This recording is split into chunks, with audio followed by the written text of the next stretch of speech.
I just listened to that clip from Peter Navarro. He's talking such nonsense. That panel of 3 judges, one was appointed by Trump himself, and one was appointed by Ronald Reagan. What we're seeing is the American system function exactly as it should. You said earlier when you were talking to the other chap, sorry, I don't know his name, I tuned in midway through, but Donald Trump was elected by so many people, so why shouldn't he be able to put his agenda through? The American system, I'm sure you know this, but it's 3 co-equal branches of government, right? You've got the president, you've got Congress, and you've got the judiciary, the courts. So just because Donald Trump was elected on a platform of whatever it may be doesn't mean he has carte blanche to enact that platform. No, and I totally agree with that, and I hope you accept that I was asking a question, not giving a personal view there. No, I understand that, of course, but I mean, it might be interesting for listeners. I don't know, but George Bush was elected on a platform to amend the Constitution to ban gay marriage. It's slightly off topic, but my point is that just because it's the platform doesn't mean that he can go against the laws of the land or the Constitution, the founding document of how the American system works. No, and it's all about checks and balances, isn't it? That's the whole point of the way that their Constitution does work. Exactly. I mean, for better or for worse. And to answer sort of the wider question, I do think the courts are going to be not his downfall, as you said, but I think they're going to stymie a lot of his agenda, because his agenda is an authoritarian one. And the American system was designed from the ground up to prevent that sort of thing. So, you're seeing extrajudicial deportations. And, the court may be stacked in his favor because of the judges he appointed to it. But, you've got Amy Coney Barrett, who some reports are saying has turned on him. And I think if you go against an order of the Supreme Court, like he has done with that case of that poor guy in the Colombian prison, he's going to annoy those judges because you don't disobey a Supreme Court order. You just don't do it. And I think a lot of his agenda flies in the face of the US Constitution. I think it's going to get held up in the courts. And I think, as you said, the second term is going to be a bit of a damp squib. Well, we will find out. Joe, thank you very much indeed. It's a night of Joes. We've got another one in Elstree. Hello, Joe. Joe in Shepherd's Bush, what an absolute clown. That poor guy in an outfit. Come on, stick up for your fellow Joe. That poor guy in an El Salvadorian prison. That guy is a lunatic. Anyway, do you know what, Iain? There's one simple fact here that shows that these radical judges are only interested in stopping Trump. Radical judges. Let's have the facts, because I think Joe in Shepherd's Bush did give us facts here. One of them was a Trump appointee, another one was a Reagan appointee. I don't know who the third one was, so maybe you're right on that one. I don't know. But you can't just go and say that all of the judges are radical and lefties and liberal and whatever. I can, because there's one simple statement that I need to make. When Joe Biden let in 20 million illegals, not one of these federal judges put out an order telling Joe Biden, you must seal the border immediately. For 4 years, not one single order to seal the border. And why was that, Iain? Because they're not interested. They're only interested in stopping Trump. And that simple statement proves it.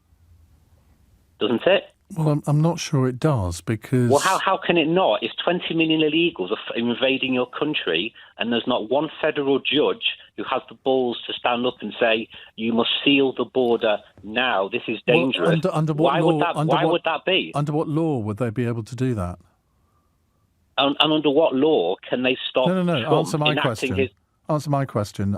If nobody brings a case under a particular law, then a judge cannot make that decision anyway. Stands to reason. But Joe Biden had a duty to protect the interior of the United States and protect his citizens, which is the Constitution. He didn't do that. So why didn't anyone bring a case? No, but it doesn't need a case. These federal judges have just gone out on a limb. No, I'm sorry. That's not the way the legal system works, either in this country or the United States. If you want to test that, you have to take it as a case to a court. A judge just doesn't roll up in court one day and issue a pronouncement, and that's not how the legal system works. So who has gone to a judge and told him, we don't want Trump doing tariffs? And the judge has said, yep, okay, fine, I'm going to put out an order and we're going to block his domestic policy. Who's put the case forward? I've no idea, but somebody will have. Well, we never find out, though, do we? Well, we never find this out. I'm sure if you use Mr. Google, you could find out. I mean, just Google the hearing today in the the Federal Appeals Court. Just Google that, and it'll tell you who's brought the. Well, it'll be the Trump administration that's brought the appeal, but the initial judgment will have been made after someone brought a case, and that's what judges do. They pronounce on which side they fall down on. I think ultimately this is only a good thing for Trump, because he needs to get this done within the first 2 years. And when it goes to SCOTUS will side with Trump, because otherwise Trump might as well be a judge himself and just enact domestic international policy as a judge. Well, I think in a sense you've hit the nail on the head there. That's exactly what Donald Trump is doing. He regards himself as judge and jury. And people won't like me for saying this, but that is the mark of an aspirant dictator. Well, Iain, you know this as well, that nowhere in the US Constitution does it say the word democracy. America has always been a republic. That's always how it's been. People might not like it, but that you are an emperor. You can do things like this. People might not like it, but that is the case. Well, SCOTUS will test it. It's funny how each previous president hasn't regarded the presidency like that. I mean, Trump is you could argue that Andrew Jackson, you could probably put a case for Andrew Johnson acting in similar ways to Donald Trump. But all of the other, 44, they have not acted like this and used executive orders to this extent. Now, all presidents have issued executive orders, but you look at the numbers down the years, and nothing compares to Trump's second term. That doesn't make it wrong. Doesn't make it right either. Well, SCOTUS will test that out, won't they? And I have a feeling they will side with Article 2, which Trump will use, and SCOTUS will see that. Otherwise, just for the benefit of listeners, explain what SCOTUS is. SCOTUS is the Supreme Court of the United States. Fine. Yes, it is. But not everybody will be familiar with the acronym. I have to say, I think you've just made some of the points that I had called. Oh, that's so frustrating, isn't it? No, it's perfectly fine. I'm a little nervous. I've never been on the radio before, but it's exactly right. The point that I think that a lot of people are missing in this is that it isn't a matter of whether the president can have a legacy or enact his policies. It's a matter of, in the American system, it's not just a matter of the president because he claims a mandate from having been elected to rule by decree. And when you want to make these kind of changes in tariff policy, you have to deal with the legislative branch. And why he wouldn't want to do so, I know why he wouldn't want to do so, but in a way, it's not reasonable for him not to want to, because he has a majority, or the Republicans have a majority in both the House and the Senate. There's no reason on earth why he shouldn't simply go through the normal process, as you described, that every president does, of trying to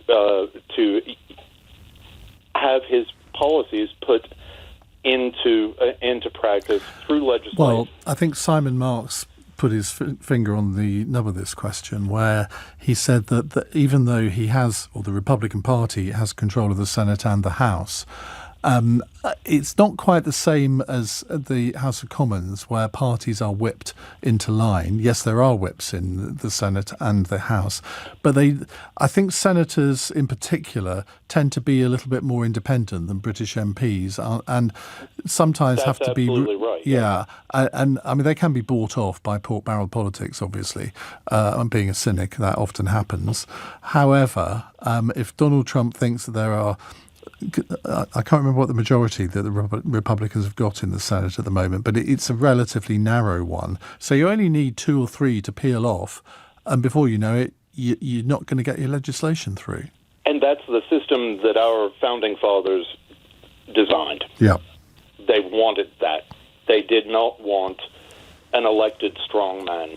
Yeah. They didn't want things out of balance like that, and they wanted people to have to. And if it leads to delay, if it leads to frustration, that's the system.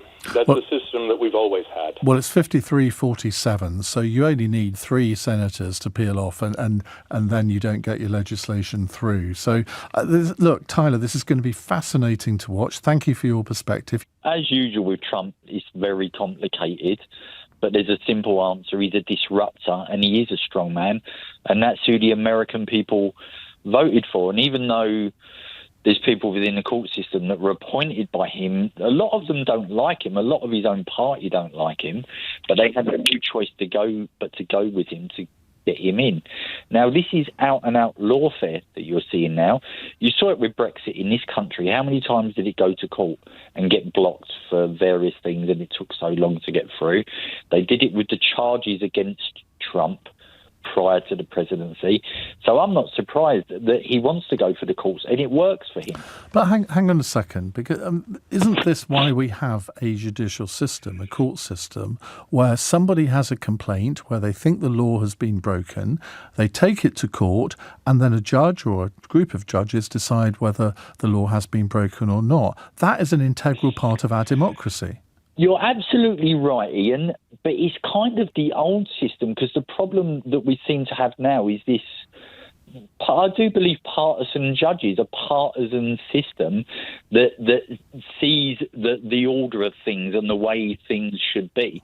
And Trump's never been that. He got blocked in his first presidency, and his whole spiel for this one was, nobody's going to stop me now. I'm going to get rid of all the old hats that were in there. I'm going to bring my own people in. But he could never really do that with the courts. And as I said, the courts are very... No, because that's why their constitution has introduced, back in, what was it, the 1790s, checks and balances to make sure that a president could not take on the role of a dictator. That is true. That is true. But something you said was also very true. You don't see people doing it to people on the left. You said about there weren't court cases against other presidents, no other presidents. I think maybe there was one. I mean, there have been court cases against presidents. I mean, clearly, but I mean, not to the extent in the same way. So yeah. it was always clear, and I think the people that voted for Trump, it was always clear that they were going to try and stop him in his courts. And his whole spiel was, "I'm going to get this done. I'm going to give you what you're saying you want," which is why the American people were so fed up with the establishment politicians that they were. And something that they've learned now as well is that there were so many lies going on during the Biden presidency over his health, over the things they were doing, over border control, all things that Trump's been able to do, especially with the border. So any courts fighting him, it helps him, it makes him more powerful. So for him, he's not going to take the easy route. He's going to go the hard route, because it will help with the next election as well with Vance. Or him.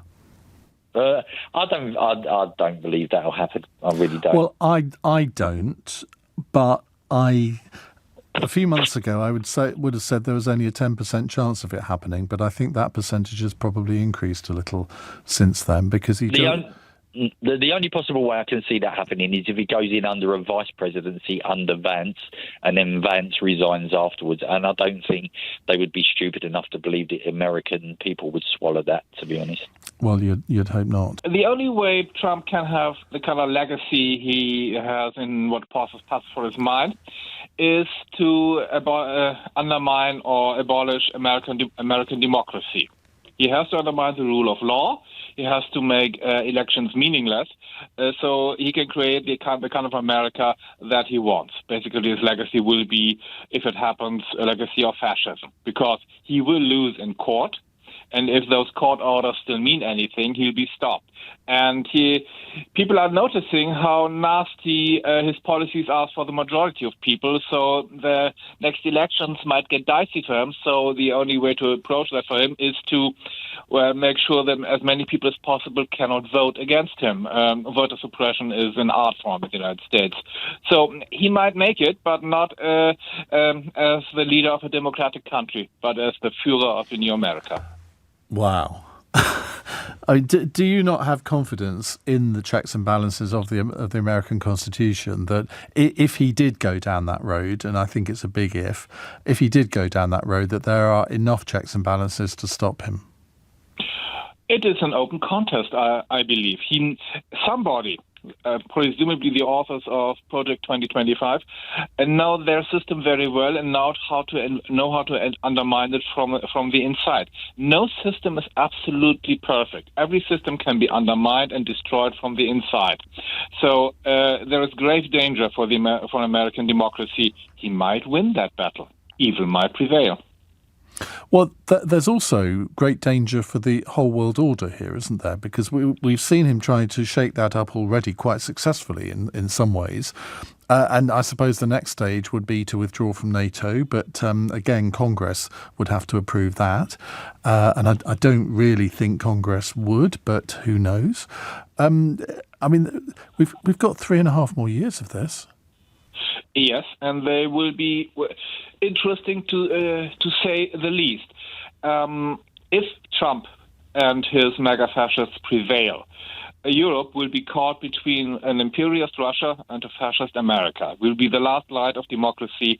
When not quite, there will be Australia, New Zealand, and Canada, but we will be the biggest hope for democracy in the world, and that will be a very difficult situation. We Europeans must become very strong, very fast, or we are toast.